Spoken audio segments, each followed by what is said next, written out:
Good afternoon બધાને. In short એકચ્યુઅલીમાં good evening. શુભ સાંજ વિદ્યાર્થી મિત્રો, અને હું છું અમિત પટેલ. આપણે આજે પાછા ભેગા થયા છે. રસાયણ વિજ્ઞાન નવું એક ચેપ્ટર ચાલુ કરી રહ્યા છે જેનું નામ છે રાસાયણિક ગતિકી, પ્રકરણ નંબર 4. ઓકે, હવે પ્રકરણ નંબર 4માં આપણે આગળની વાત કરીએ તો શરૂઆતથી હું તમને જેમ કહી રહ્યો છું તેમ આલ્ફા સિરીઝમાં આપણે પ્રશ્નોના જવાબ પરથી ચેપ્ટરની માહિતી મેળવી રહ્યા છીએ. અને એનસીઆરટી પ્રમાણેની કોઈ પણ માહિતી જોઈતી હોય તો ઓલરેડી આપણી એપ્લિકેશન્સમાં જસ્ટ ક્લિક કરશો એટલે તમને વિડીયો ઓપન થઈ જશે. પ્રીવિયસ યર્સના લેક્ચર્સમાં તમે કવર કરી શકશો. પણ આનાથી પણ આખું ચેપ્ટર તો કવર થઈ જ જવાનું છે. આનાથી ફાયદો એ થવાનો છે કે કયા પ્રશ્નમાં કયો જવાબ આપણે લખી શકીએ એ કન્ટેન્ટ વાઇઝ આપણને મળી જશે. તો પહેલા પ્રશ્નથી શરૂઆત કરીએ કે કોઈ પણ રાસાયણિક પ્રક્રિયા માટે રસાયણશાસ્ત્રીઓ શું જાણવા, શું શોધવા માટે પ્રયત્નો કરતા હોય છે. તો સૌપ્રથમ ઉષ્માગતિશાસ્ત્ર વડે રાસાયણિક પ્રક્રિયાનું પ્રાકકથન કરી શકાય તેની શક્યતા જાણવાના પ્રયત્ન થાય છે. સૌથી પહેલાં તો રસાયણશાસ્ત્રીને કોઈ પ્રક્રિયા કરવી હોય, માનો કે તમે પણ કોઈ પ્રક્રિયા કરવા માંગો છો અને એ પ્રક્રિયા છે રાસાયણિક પ્રક્રિયા જેમાં પ્રક્રિયકોમાંથી કંઈક નિપજ બનશે, તો તમે એને ઉષ્માગતિકીય રીતે ચકાસો છો. આ ઉષ્માગતિકીય રીત જે તમે ધોરણ 11માં ઉષ્માગતિશાસ્ત્રમાં ભણ્યા હતા કે ભાઈ એની મુક્ત ગિબ્સ ઉર્જા શું છે, એનો એન્થાલ્પીમાં શું ફેરફાર થાય છે અને એન્ટ્રોપીમાં શું ફેરફાર થાય છે, અને એ પ્રમાણે એનો સંતુલન અચળાંક શું છે પ્રતિવર્તી પ્રક્રિયા હોય તો, અને ફાઇનલી એ પ્રમાણે તમારી સામે કંઈક ડેટા નક્કી થઈને આવે અને ત્યાંથી તમે કન્ક્લુડ કરી શકો કે પ્રક્રિયા આપમેળે થશે કે નહીં થાય. સમજ પડી? પ્રક્રિયા આપમેળે થશે કે નહીં, સ્વયંપૂરિત પ્રક્રિયા છે કે નહીં, પહેલા તો એ નક્કી થાય છે. તો જો અચળ તાપમાને અને દબાણે પ્રક્રિયાની મુક્ત ઉર્જાનો ફેરફાર ડેલ્ટા જી આર આવી રીતના, ડેલ્ટા જી આર આવી રીતના, ઓકે, એ ઋણ હોય, કેવો હોય? ઋણ. તો તે પ્રક્રિયા હંમેશા કઈ હોય? સ્વયંપૂરિત હોય. જે પ્રક્રિયા માટે ગિબ્સ મુક્ત ઉર્જાનો ફેરફાર જે છે એ ઋણ હોય તો સમજી લો કે આ પ્રક્રિયા જે છે કેવી છે? સ્વયંપૂરિત છે. ઓકે, આથી જો ડેલ્ટા જી છેદમાં આર જે છે એ લેસ ધેન 0 હોય તો અને તો જ, આ છેદમાં ના આવે, સોરી, ડેલ્ટા જી અને એની પછી આવી રીતના કૌંસ કરીને આર, આર એટલે પ્રતિવર્તી પ્રક્રિયા, બરાબર છે. એ જો લેસ ધેન 0 એટલે કે ઋણ હોય તો જ પ્રક્રિયા શું થાય? શક્ય. બાકી પ્રક્રિયકમાંથી નિપજ પોતાની જાતે બનશે નહીં. પ્રક્રિયા કેટલીક માત્રામાં એટલે કે અંશમાં પુરોગામી દિશામાં આગળ ધપશે તે રાસાયણિક સંતુલનથી જાણવાના પ્રયાસો થાય છે. ઓકે, બીજો પ્રયત્ન શું કરે રાસાયણશાસ્ત્રી? પહેલા તો એ નક્કી કરે કે પ્રક્રિયા આપમેળે થશે કે નહીં. એ માટે ગિબ્સ મુક્ત ઉર્જાને ફેરફાર જે છે એને ચકાસે. માનો કે હવે ખબર પડી ગઈ છે આપણને કે ભાઈ પ્રક્રિયા આપમેળે થવાની છે, પ્રક્રિયકમાંથી શું બનવાનું છે? નિપજ. તો આગળ શું જાણવાનો પ્રયત્ન કરે રાસાયણશાસ્ત્રી? તો રસાયણશાસ્ત્રી એ જાણવાનો પ્રયત્ન કરે છે કે પુરોગામી દિશામાં આગળ ધપશે તે રાસાયણિક સંતુલનથી જાણવાના પ્રયત્ન કરે. કેટલી માત્રામાં એ આગળ જશે, કેટલી માત્રામાં પ્રક્રિયકો નિપજ બનશે, અને આ માત્રા કેટલી છે એ આપણે આગળ ઓલરેડી ધોરણ 11માં ભણીને આવ્યા છીએ, 7મું ચેપ્ટર સંતુલન. સંતુલન અચળાંક કે એટલે નિપજોની સાંદ્રતા છેદમાં પ્રક્રિયકોની સાંદ્રતા. ત્યાંથી આપણને ખબર પડી જાય કે કેટલી નિપજ આપણને મળવાની છે. ક્લિયર? તો એ માટે આપણે કેનું મૂલ્ય નક્કી કરવું પડે છે. સંતુલન અચળાંક કેનું મૂલ્ય જો ધન હોય, આમ તો એકચ્યુઅલીમાં 1 કરતાં મોટું હોય તો પ્રક્રિયા પુરોગામી દિશામાં થાય. કઈ દિશામાં થાય? પુરોગામી, બરાબર છે. અને કેનું મૂલ્ય જેમ વધે તેમ નિપજોનું પ્રમાણ પણ કેવું થાય? વધુ મળે. આ બંને આપણે ઉષ્માગતિશાસ્ત્રના આધારે સમજાવી શકીએ કે પ્રક્રિયા રાસાયણિક રીતે શક્ય છે કે નહીં, અને છે શક્ય તો કેટલા પ્રમાણમાં રાસાયણિક પ્રક્રિયા થશે, કેટલી માત્રામાં પ્રક્રિયકો નિપજમાં રૂપાંતર પામશે. આ બંને કોન્સેપ્ટ, આ બંને પ્રશ્નોના જવાબ રસાયણશાસ્ત્રીઓ ઉષ્માગતિશાસ્ત્રને આધારે આપે છે. પણ સૌથી ઇમ્પોર્ટન્ટ પ્રશ્ન એ છે આ બંને પ્રશ્નો સોલ્વ થયા પછી કે પ્રક્રિયા કેટલા સમયમાં પૂર્ણ થશે. તો આ રાસાયણિક ગતિકીથી પ્રક્રિયાના વેગ અને વેગ ઉપર અસર કરતા પરિબળોનો અભ્યાસ કરવાનો રસાયણશાસ્ત્રી શું કરે છે? પ્રયત્ન કરે છે. કેટલા સમયમાં પ્રક્રિયા પૂર્ણ થશે, રાસાયણિક પ્રક્રિયાનો વેગ શું છે એ જાણવા માટે ઉષ્માગતિશાસ્ત્ર કામ આવશે નહીં. આ વખતે રસાયણશાસ્ત્રીને રાસાયણિક ગતિકી, જે આ ચેપ્ટરનું નામ છે અને જે આ ચેપ્ટરમાં ભણવાના છે, એ કોન્સેપ્ટનો ઉપયોગ કરવો પડે અને એના પરથી પ્રક્રિયાનો વેગ અને પ્રક્રિયાની વેગ ઉપર અસર કરતા જે પરિબળો છે એનો અભ્યાસ કરવામાં આવે છે. રાસાયણિક ગતિકી એટલે શું? રાસાયણિક ગતિકી છે શું? અને રાસાયણિક ગતિકી અને ઉષ્માગતિશાસ્ત્રથી આપણને શું શું માહિતી મળે છે? જો કે મેં તમને એ પણ ક્લિયર કરાવ્યું કે પહેલી બે વસ્તુ છે એ ઉષ્માગતિશાસ્ત્રથી મળ્યા છે, અને રાસાયણિક ગતિકીથી આપણને પ્રક્રિયાના વેગ વિશે માહિતી મળે છે કે પ્રક્રિયા કેટલા સમયમાં પૂર્ણ થશે અથવા કેટલા સમયમાં સંતુલન સુધી પહોંચી જશે. કોઈ પણ રાસાયણિક પ્રક્રિયા કદાચ પ્રતિવર્તી હોય તો પૂર્ણ ન થાય, સંતુલન પર પહોંચે. ઓકે, તો રાસાયણિક ગતિકીને ઇંગ્લિશમાં કાઇનેટિક્સ કહેવાય. ગતિકી એટલે કાઇનેટિક્સ. જે ગ્રીક શબ્દ કાઇનેસિસ પરથી આવ્યો છે અને જેનો શબ્દનો અર્થ થાય છે હલનચલન, મોશન, મુવમેન્ટ. ઓકે, જેમાં પ્રક્રિયાના વેગનો અભ્યાસ તેની ક્રિયાવિધિ સહિત કરવામાં આવે છે. રાસાયણિક ગતિકી એટલે કે પ્રક્રિયાના વેગનો અભ્યાસ કરવાનો છે અને સાથે પ્રક્રિયાની ક્રિયાવિધિને ધ્યાનમાં રાખવાનું છે. આને આપણે રાસાયણિક ગતિકી કહીએ છીએ. રાસાયણિક ગતિકીથી એક પ્રક્રિયાનો વેગ, બે પ્રક્રિયાના વેગને અસર કરતા પરિબળો અને ત્રણ પ્રક્રિયા પૂર્ણ થવાનો સમય, આવી માહિતીઓ મેળવી શકે. પ્રક્રિયાનો વેગ શું છે, પ્રક્રિયા વેગને કયા કયા પરિબળો અસર કરે છે, જો કે આપણા ચેપ્ટરમાં ભણવાના પણ એ છે લાઇન વાઇઝ જ. પહેલા તો એ સમજીશું કે રાસાયણિક ગતિકીમાં પ્રક્રિયાનો વેગ સમજવો પડે, તો સૌથી પહેલા એ સમજીશું કે પ્રક્રિયા વેગ છે શું. બીજો પ્રશ્ન એ જ હશે કે પ્રક્રિયા વેગને અસર કરતા પરિબળો શું છે, અને ત્રીજો પ્રશ્ન એ હશે કે પ્રક્રિયાને પૂર્ણ થવા માટેનો સમય શું છે, કેટલા સમયમાં પ્રક્રિયા પૂર્ણ થઈ શકે. આવી માહિતી આપણને શાનાથી મળે છે? રાસાયણિક ગતિકીના અભ્યાસથી. અને ઉષ્માગતિશાસ્ત્રની માહિતીમાંથી આપણને એ મળે છે કે પ્રક્રિયાની શક્યતા વિશે માહિતી મળે છે. પ્રક્રિયા આપમેળે શક્ય છે કે નહીં, અને પુરોગામી દિશામાં કેટલી માત્રામાં પ્રક્રિયા થશે, આવી માહિતી આપણને ઉષ્માગતિશાસ્ત્રથી મળે છે. શાનાથી મળે છે? ઉષ્મા. એટલે જે માહિતી ઉષ્માગતિશાસ્ત્રથી મળે છે રાસાયણિક ગતિકીથી નથી મળતી. જે માહિતી રાસાયણિક ગતિકીથી મળે છે ઉષ્માગતિશાસ્ત્રથી નથી મળતી. આમ બંને એકબીજાની પૂરક છે. આ બંને વિશે જાણતા હોઈએ તો જ આપણને રાસાયણિક પ્રક્રિયાની સંપૂર્ણ માહિતી વિશે ખબર પડે. રાસાયણિક પ્રક્રિયા વેગના આધારે પ્રક્રિયાઓનું વર્ગીકરણ ઉદાહરણ સાથે સમજાવો. માનો કે આપણે પ્રક્રિયાના વેગના આધારે રાસાયણિક પ્રક્રિયાઓનું વર્ગીકરણ કરવું છે કે કયા કયા પ્રકારે રાસાયણિક પ્રક્રિયાઓને આપણે વર્ગીકૃત કરી શકીએ. તો એને સમજીએ કે ઘણી બધી ઝડપી પ્રક્રિયાઓ હોય અને ત્રણ ભાગમાં આપણે એનું વર્ગીકરણ કરી શકીએ. એક છે ઝડપી પ્રક્રિયાઓ, બીજી છે ઘણી ધીમી પ્રક્રિયાઓ, ત્રીજું છે મધ્યમ ગતિથી થતી પ્રક્રિયાઓ. એક એવી પ્રક્રિયાઓ કે જે ખૂબ ઝડપી થાય છે, કેટલીક પ્રક્રિયાઓ ખૂબ ઝડપી થાય છે, ખૂબ ત્વરિત પૂર્ણ થઈ જાય છે. જેમ કે આયનીય પ્રક્રિયાઓ ખૂબ ઝડપી થાય તો બાદ જેવું ભેગું કરો એટલે આયનીય પ્રક્રિયા થઈ જાય, નિપજ મળી જ જાય. ક્લિયર છે? જેમ કે જો AgNO3 અને NaCl જેવું ભેગું કરો એટલે તમને AgCl વત્તા NaNO3 AgClના વ્હાઇટ ધોળા કલરના અવક્ષેપ મળી જ જાય. જ્યારે આ બંને સોલ્યુશન એટલે કે બંને દ્રાવણને ભેગા કરવામાં આવે એટલે આ પ્રક્રિયા ખૂબ ઝડપી છે, ખૂબ ત્વરિત પ્રક્રિયા છે. જેમ કે સિલ્વર નાઇટ્રેટ અને સોડિયમ ક્લોરાઇડ, બરાબર છે. આના જલીય દ્રાવણને મિશ્ર કરવાથી તરત સિલ્વર ક્લોરાઇડના અવક્ષેપ બને છે. AgNO3 plus NaCl gives AgCl plus NaNO3. AgNO3 અને NaCl જે છે ભેગા થઈને AgCl વત્તા NaNO3 બનાવે છે. ઓકે. ઘણી ધીમી પ્રક્રિયાઓ, કેટલીક રાસાયણિક પ્રક્રિયાઓ અતિ ધીમી થાય છે અને લાંબા સમયે નિપજમાં પરિવર્તન પામે છે.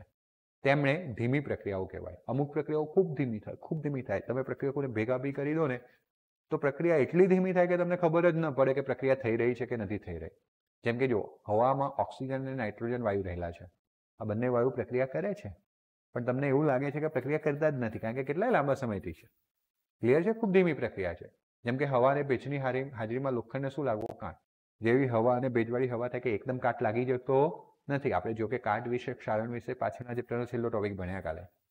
તો એ પ્રક્રિયા થોડી ધીમી છે. એવી છે ધીમી. મધ્યમ ગતિથી થતી પ્રક્રિયાઓ, જેમ કે સ્ટાર્ચનું જળ વિભાજન, બોડીની અંદર સ્ટાર્ચનું જળ વિભાજન થાય જૈવિક પ્રક્રિયાઓમાં. ખાંડનું વ્યુત્ક્રમણ, ખાંડનું દ્રાવણ બનાવવામાં આવે એસિડની અંદર. ઓકે, તો સુક્રોઝ, ખાંડ એટલે સુક્રોઝ, એમાંથી ગ્લુકોઝ અને ફ્રુક્ટોઝ મળે. આપણે કેમેસ્ટ્રીની અંદર ભણવાના છીએ આગળના ચેપ્ટરોમાં, બરાબર છે. તો એમાં આપણે ભણીશું જૈવિક અણુઓ, જૈવિક પ્રક્રિયાઓ કરીને એક ચેપ્ટર છે આગળ ભાગ 2માં. તો આપણે ભણીશું કે ખાંડનું વ્યુત્ક્રમણ એટલે ખાંડને ઓગાળવામાં આવે એટલે ગ્લુકોઝ અને ફ્રુક્ટોઝ મળે. તો એનું વ્યુત્ક્રમણ એટલા માટે કહેવાય કારણ કે ખાંડ જે છે ને એ ધ્રુવીભૂત પ્રકાશનું જે છે ને જમણી તરફ ધ્રુવીભવન કરાવે, જમણી તરફ વાળે, બરાબર. જ્યારે એનું દ્રાવણ જે છે ડાબી બાજુ વાળે, એટલે કે જમણીથી ડાબી બાજુ પ્રકાશીય ગુણધર્મ બદલાઈ ગયો એટલે એને વ્યુત્ક્રમણ કહેવાય. વધારે ડિટેલ્સમાં પ્રકાશીય ગુણધર્મ વિશેની વાતો આપણે આગળ કરવાના છે.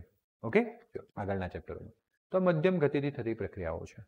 તો એટલીસ્ટ આપણે ઇન્ટ્રોડક્શનમાં એ શીખ્યા કે રાસાયણિક ગતિકી શું છે, આપણે એ શીખ્યા કે ઉષ્માગતિશાસ્ત્રમાં આપણે પ્રક્રિયા વિશેની શું માહિતી મેળવી શકીએ છીએ, અને આપણે એ શીખ્યા કે પ્રક્રિયા વેગને આધારે પ્રક્રિયાના કેટલા પ્રકાર છે. તો કેટલા પ્રકાર છે? 3. બહુ ઝડપી પ્રક્રિયાઓ, બહુ ધીમી પ્રક્રિયાઓ અને મધ્યમથી થતી પ્રક્રિયાઓ. વાત ક્લિયર થઈ ગઈ?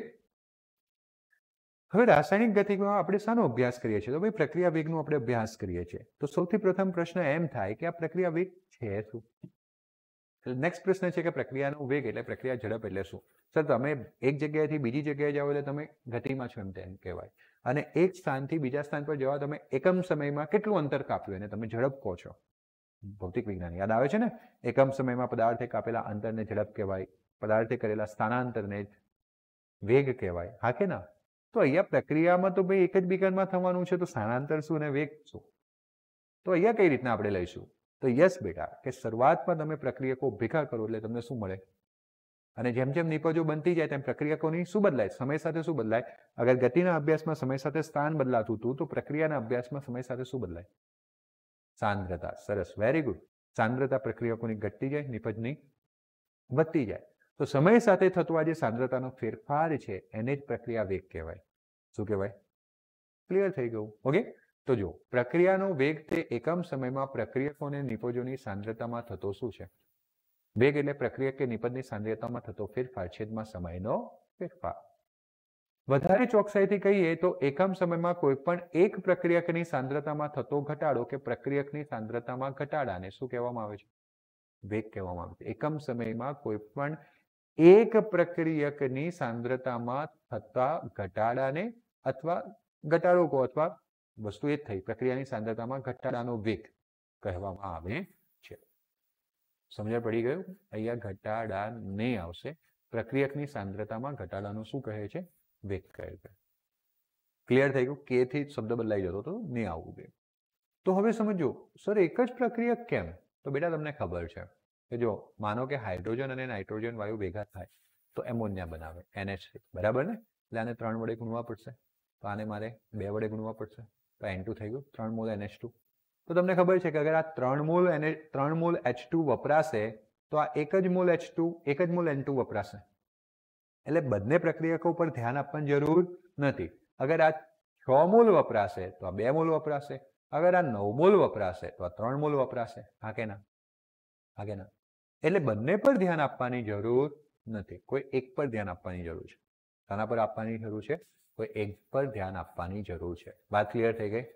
તો કોઈ એક નિપજની સાંદ્રતામાં થતા વધારાના વેગ, ઓકે, તો આપણે અહીંયા એટલા માટે એક પ્રક્રિયક લખ્યું, અને પ્રક્રિયકની સાંદ્રતામાં હંમેશા ઘટાડો થાય.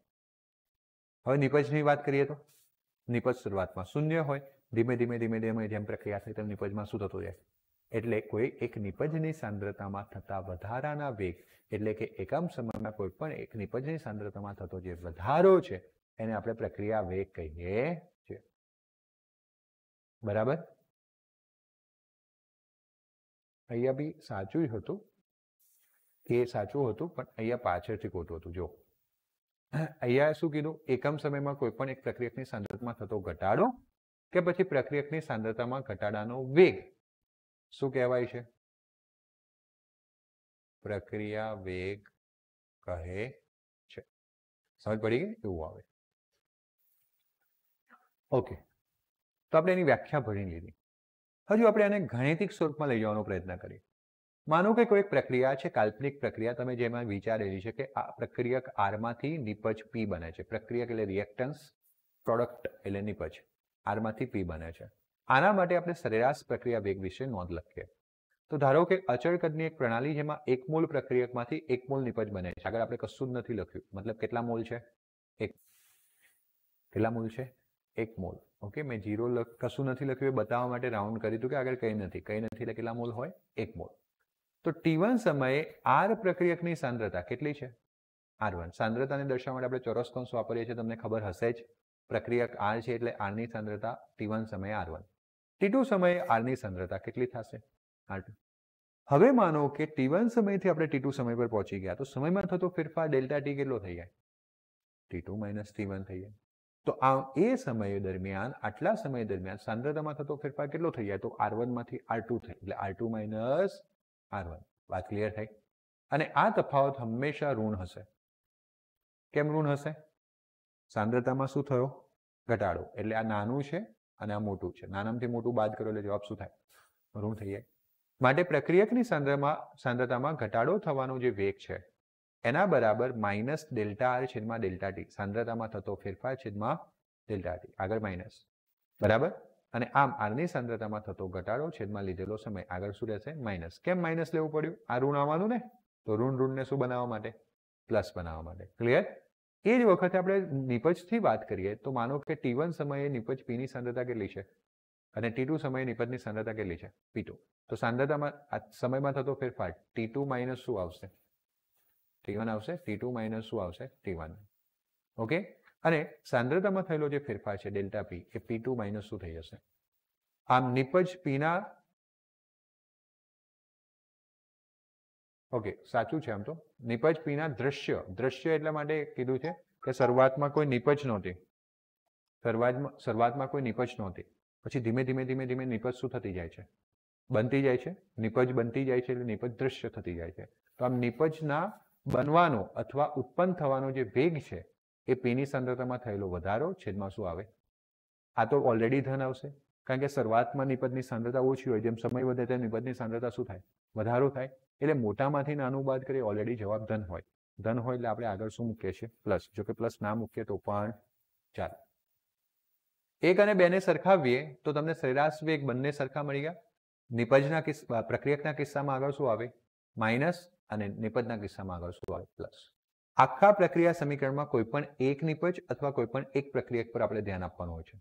દરેક પર ધ્યાન આપવું એ જરૂરી હોતું નથી. ક્લિયર થઈ ગયું? ચલો. નોંધ શું છે? તો આ સમીકરણમાં જે કઈ ચોરસ કૌંસ આપણે લખ્યા છે એ કઈ સાંદ્રતા બતાવી રહ્યું છે? મોલર સાંદ્રતા. ડેલ્ટા આર એ કઈ રાશિ છે? ઋણ. અને જેને -1 થી ગુણવાથી પ્રક્રિયાનો વેગ કેવી રાશિ બની ગઈ? ધન રાશિ બની ગઈ. ડેલ્ટા આર ઓલરેડી શું હતું?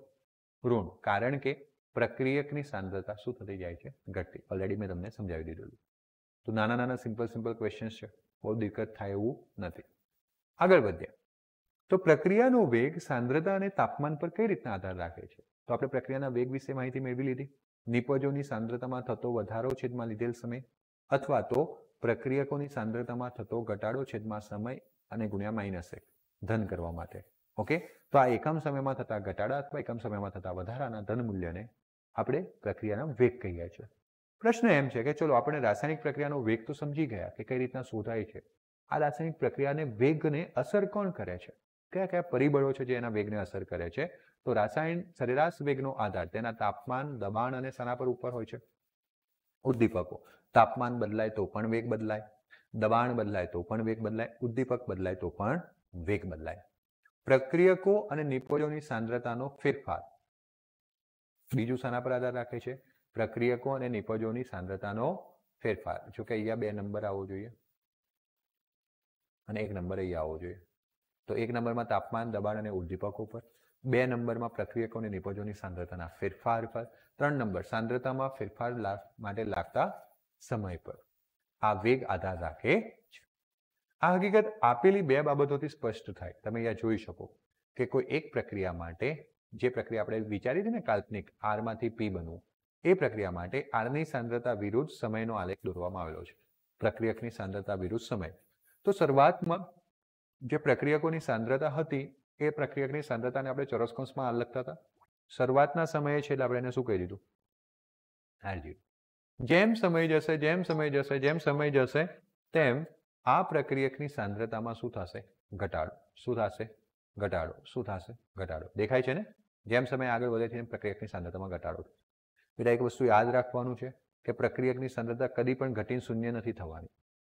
કારણ કે પ્રક્રિયા સંતુલને પહોંચી જશે પછી સાંદ્રતા અચળ થઈ જશે. થોડી બાકી રહેશે. દેખાય? આટલી બાકી રહેશે. એટલે આપણે અહીંયા કટ કરવાનો નથી. ક્લિયર થઈ ગયું? એવી રીતના આ બાજુ જે છે એ જ પ્રક્રિયા R માંથી P બનવાની એ જ પ્રક્રિયામાં નિપજ વિરુદ્ધ સમયનો આલેખ છે. તો શરૂઆતમાં નિપજ કેટલી હોય? 0 હોય. જેમ સમય વધે છે તેમ નિપજમાં શું થતો જાય છે? વધારો થતો જાય છે. પછી નિપજ કેવી થઈ ગઈ? અચળ. પછી એના પછી આગળ મળતું નથી. વાત ક્લિયર થઈ ગઈ? તો આ આલેખ આપણને સીધી રેખા પર ના મળ્યો. તમે જોઈ શકો. કારણ કે આપણે કીધું વેગ પ્રક્રિયકોની સાંદ્રતા પર આધાર રાખે. જ્યારે સાંદ્રતા વધારે હોય ત્યારે વેગ પણ વધારે હોય. ફટાફટ ઘટી જાય પ્રક્રિયકની સાંદ્રતા. જોયું? શરૂઆતમાં ઝડપી ઘટે છે અને પછી જેમ સાંદ્રતા પ્રક્રિયકોની ઓછી થઈ જાય તેમ વધુ સમય લાગે છે ઘટવા માટે. સિમ્પલી હું તમને સમજાવું તો અહીંયાથી લઈને આટલી ઘટવા માટે જો કેટલો ઓછો સમય લાગ્યો. હા કે ના? એટલી જ ફરીથી ઘટાડવી હોય તો છે એટલું સેમ અંતર. હા કે ના? પણ હવે સમય જો વધી ગયો કે ના વધી ગયો? તો એટલા માટે કારણ કે પ્રક્રિયાનો વેગ સાંદ્રતા પર આધાર રાખે. જેમ પ્રક્રિયકોની સાંદ્રતા વધારે હોય તેમ વેગ વધારે હોય. તો એવી રીતના સામે નિપજ પણ શરૂઆતમાં વધારે બની જશે, પછી ધીમે ધીમે ધીમે ધીમે નિપજ કેવી થતી જશે? ઓછી. અને એક સમય એવો આવશે કે પછી નિપજ બદલાશે જ નહીં, મતલબ એની સાંદ્રતા કેવી થઈ જશે? અચ્છા, આ વક્ર આલેખ છે અને આપણે તો ભૌતિક વિજ્ઞાનમાં ભણીને આવ્યા છે કે વક્ર આલેખમાં આપણે જો વેગ જોઈતો હોય તો આપણે ઢાળ શોધવો પડે. શું શોધવો પડે? ને આમ આની સાંદ્રતાનો ફેરફારનું ઋણ મૂલ્ય છેદમાં સમય. તો માઇનસ ફેરફારનું મૂલ્ય શું થાય? માનો કે આપણે 2 પોઈન્ટ લીધા છે, આ R1 છે અને આ કયું છે? R2. એનો ઢાળ શોધીશું, સીધી રેખા બને ને એનો. તો R2 - R1 છેદમાં T2 - T1. ઓલરેડી આપણે કરીને આવ્યા છે આગળ. અહીંયા પણ આપણે શું કર્યું? 2 પોઈન્ટ લીધા, T1 એ સાંદ્રતા P1 અહીંયા આવશે અને T2 એ સાંદ્રતા P2 અહીં આવશે. તો આ P2 - P1 આવી ગયું છેદમાં T2 - T1. એને ઢાળ કહેવાય. તો આ સરેરાશ ઢાળ આપણે. પણ જો તમારે સરેરાશની જગ્યાએ માનો કે તાત્કાલિક વેગ શોધવો હોય, આ સરેરાશ વેગ છે, આર એવરેજ, જે આપણે આગળના પ્રશ્નમાં ભણીને આવે આલેખ પરથી જોયો. પણ એટલે આપણે આલેખના કોઈ પણ બે બિંદુને પસંદ કર્યા, એના y યામનો તફાવત એટલે P2 - P1 અને x યામનો તફાવત એટલે T2 - T1 લઈને શોધી નાખ્યો. એમ વસ્તુ અહીંયા. પણ માનો કે તમારે કોઈ તાત્કાલિક વેગ શોધવો હોય, આ સમયે વેગ કેટલો છે, તો એ સમયે એ આલેખને સ્પર્શક દોરવાનો. ભૌતિક વિજ્ઞાન ધોરણ 11માં ત્રીજા ચેપ્ટરમાં ભણ્યા હતા. તાત્કાલિક વેગ આલેખને શું દોરવાનો? સ્પર્શક. અને એ સ્પર્શકનો જે ઢાળ હોય એ તમને તાત્કાલિક વેગ આર ઇન્સ્ટન્ટિનિયસ એટલે કે તાત્કાલિક વેગ આપે છે. વાત ક્લિયર થઈ? ઓકે, તો આપણે આલેખ જોયા, આપણે આનો સરેરાશ વેગ જોયો -R2 - R1 છેદમાં T2 - T1 એટલે -Δr છેદમાં Δt. આપણે અહીંયા આર એવરેજ જોયું, માઇનસ ના અહીંયા P2 - P1 છેદમાં T2 - T1 એટલે Δp છેદમાં Δt. આમાં આપણે જોયું કે સમય સાથે પ્રક્રિયકોની સાંદ્રતા ઘટતી જાય છે. આમાં આપણે જોયું કે નિપજોની સાંદ્રતા શું થતી જાય છે? શું થતી જાય છે? વધતી જાય છે. અહીંયા ઢાળ ઋણ છે કારણ કે નીચે તરફ જાય છે. અહીંયા ઢાળ કેવો હશે? ધન. આલેખ વક્ર સમય સાથે પ્રક્રિયકની સાંદ્રતામાં ઘટાડો દર્શાવે છે. આપણે ઓલરેડી લખ્યું. આલેખ વક્ર સમય સાથે નિપજની સાંદ્રતામાં શું દર્શાવે છે? તેનો આંતરછેદ R0 છે, તેનો આંતરછેદ નથી. એક ક્યાં છે? શૂન્યમાં. શૂન્યમાંથી ઉત્પન્ન થયો હતો ને. પ્રક્રિયકો શૂન્ય સમયે હાજર હોય છે અને જેની સાંદ્રતા R0 છે. નિપજો શૂન્ય સમયે હાજર હોતા નથી, તેમની સાંદ્રતા કેવી હોય છે? શૂન્ય. તફાવત સ્વરૂપે છે. ક્લિયર થઈ ગયું? આગળના આ બંને આલેખ જો એક સાથે દોરવામાં આવે, કારણ કે એક જ સમયમાં એવું થશે ને, તો જેમ જેમ જેમ જેમ જેમ જેમ પ્રક્રિયકોની સાંદ્રતા ઘટે છે તેમ તેમ તેમ તેમ તેમ તેમ નિપજોની સાંદ્રતા શું થશે? વધશે. સમય એક વચ્ચે એવો આવશે કે જ્યારે બંનેની સાંદ્રતા સરખી હશે, પણ આગળ જશે તેમ તેમ પાછી પ્રક્રિયકોની સાંદ્રતા ઘટે છે, નિપજોની સાંદ્રતા વધશે. જ્યારે પ્રક્રિયકોની સાંદ્રતામાં ઘટાડો શૂન્ય થઈ જાય અને સાંદ્રતા અચળ થઈ જાય ત્યારે નિપજ બનવાની પણ બંધ થઈ જાય. નિપજ જેટલી બનેલી હોય તેટલી જ સાંદ્રતાવાળી નિપજો મળે આપણને. ક્લિયર થઈ ગયું? આગળના ઓકે, તો આ આલેખ આપણે સમજી લીધો. અત્યાર સુધી આપણે સરેરાશ વેગની માહિતી મેળવી. શાની માહિતી મેળવી? સરેરાશ વેગ. પણ બેટા સરેરાશ વેગ સિવાય તાત્કાલિક વેગ પણ હોય છે. કયો વેગ હોય છે? તાત્કાલિક. તમને ખબર છે કે માનો કે હું હાલોલથી અમદાવાદથી બરોડા હું સફર કરું છું, તો અમદાવાદથી બરોડાનું જે અંતર છે એ માનો કે 120 કિલોમીટર છે, જે કાપતા મને 2 કલાક લાગે છે. એટલે મારી 60 કિલોમીટર પ્રતિ કલાકની ઝડપી હતી. એનો મતલબ એવો નથી કે મેં રસ્તામાં બધી જ જગ્યાએ 60 પર ચપલું રાખ્યું હશે. આગળ ખાડો આવી ગયો તો જવાય 60 પર? ના જવાય. ધીમી પાડવી પડે, ઓવરટેક કરવી પડે, હે ને? એટલે રસ્તા દરમિયાન મારા સમયે ઝડપ બદલાવી હશે, પણ સરેરાશ ઝડપ મને કેટલી મળી? એટલે તાત્કાલિક ઝડપ કેવી હોય? અલગ અલગ હોય. તો એવી રીતના અહીંયા પણ સમય દરમિયાન પ્રક્રિયકોની સાંદ્રતામાં શું ફેરફાર થતો હતો, નિપજોની સાંદ્રતામાં શું ફેરફાર થતો હતો એ તમને મળી ગયું. પરંતુ પર્ટિક્યુલર સમયે વેગ કેવો હોય? અલગ અલગ હોય. તો આપણે એને સમજાવવાનું છે કે ત્વરિત પ્રક્રિયા વેગ એટલે શું, તે કેવી રીતે નક્કી કરી શકાય. તો ત્વરિત વેગ સમયની કોઈ પણ ક્ષણે પ્રક્રિયાના વેગને કેવો વેગ કહેવાય? ત્વરિત વેગ, જેનો આધાર આર ઇન્સ્ટન્ટથી રજૂ કરાય છે. જેને કોનાથી રજૂ કરવામાં આવે છે? આર ઇન્સ્ટન્ટથી. ઇન્સ્ટન્ટિનિયસ ઇન્સ્ટન્ટ, તાત્કાલિક વેગ. સમજૂતી: વાસ્તવિકતામાં ત્વરિત વેગ સૌથી ઓછા ગાળા સમય માટેનો વેગ છે. આપણે ભૌતિક વિજ્ઞાન ચેપ્ટર નંબર 3માં ભણ્યા હતા સરેરાશ વેગથી ત્વરિત વેગ.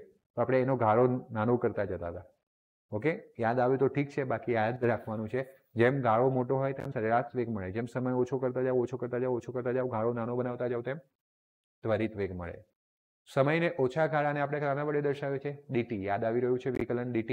તો આ સમયમાં ગાળામાં પ્રક્રિયકોની સાંદ્રતામાં ઘટાડો ડેલ્ટા ની જગ્યાએ હવે શું થઈ જશે? dr. ઇન શોર્ટ, અગર આપણને ફિઝિક્સ યાદ હોય તો પણ આપણે અહીંયા ડીલ કરી શકીએ કે આવું સૂત્ર હતું, એને આપણે limit delta t tends to 0 લગાવીએ તો ખબર છે ને ડેલ્ટા શામાં ફરી જાય? dr માં. એટલે dr બાય dt. આને હવે આપણે ત્વરિત વેગ આર ઇન્સ્ટન્ટિનિયસ કહીશું. ક્લિયર છે? તો ત્વરિત વેગ મળે r ઇન્સ્ટન્ટેનિયસ બરાબર -dr/dt. આમ સૌથી ઓછા સૂક્ષ્મ સમયગાળા માટે dt એટલે dt સમયે કે જે જ્યારે ડેલ્ટા ટી બરાબર 0 થવા જતું હોય ત્યારે ત્વરિત વેગ ત્યારનો જે વેગ છે એ વેગને આપણે કયો વેગ કહીએ છીએ? ત્વરિત વેગ. ડેલ્ટા ટી ટેન્ડ્સ ટુ 0 હોય ત્યારે આપણે -dr/dt લઈ શકીએ છીએ, dp/dt લઈ શકીએ છીએ. બરાબર છે? જ્યારે યાદ રાખો કે સરેરાશ વેગમાં ડેલ્ટા આવતું હતું. શું આવતું હતું? ડેલ્ટા. જ્યારે ત્વરિત વેગમાં જઈએ ત્યારે વિકલનનો ડી લઈએ છીએ. ત્વરિત વેગ મેળવવા માટે શું રીત છે? તો આપણે ખબર છે આપણે આલેખ દોર્યા હતા. આ આલેખ પર આપણે શું કરવાનું? કોઈ પણ એક સમયે આલેખના એ બિંદુ પર સ્પર્શક દોરવાનું. તો r વિરુદ્ધ p ના જે આલેખ હતા એના વક્ર ઉપર ઢાળની શું રોકવાની? સ્પર્શ રેખા દોરવાની અથવા કોઈ સ્પર્શક દોરવાનો એ પર્ટિક્યુલર સમયે, અને સ્પર્શકનો ઢાળ તમને ત્વરિત વેગ આપશે. આલેખમાંથી આ સ્પર્શ રેખાને અનુરૂપ સાંદ્રતાનો ફેરફાર dr કે dp હોય અને dt ના મૂલ્યો લેવાના અને પછી આપણે શું ગણતા હોઈએ છીએ? ત્વરિત વેગ. સમજ પડી ગઈ? જેમ કે હું તમને સિમ્પલી સમજાવું તો અહીંયા ત્વરિત વેગ માટેની જ વાત થઈ રહી છે. માનો કે અહીંયા જે આલેખ છે એમાં આપણે બે બિંદુ પસંદ કર્યા.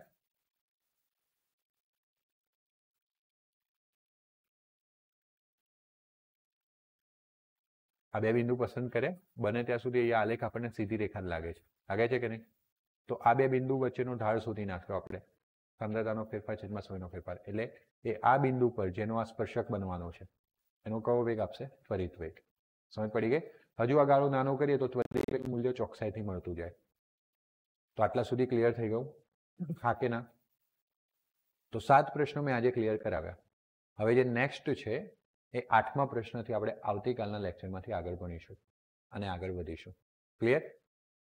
તો મળીએ નેક્સ્ટ લેક્ચરમાં. ત્યાં સુધી good bye, take care, thank you.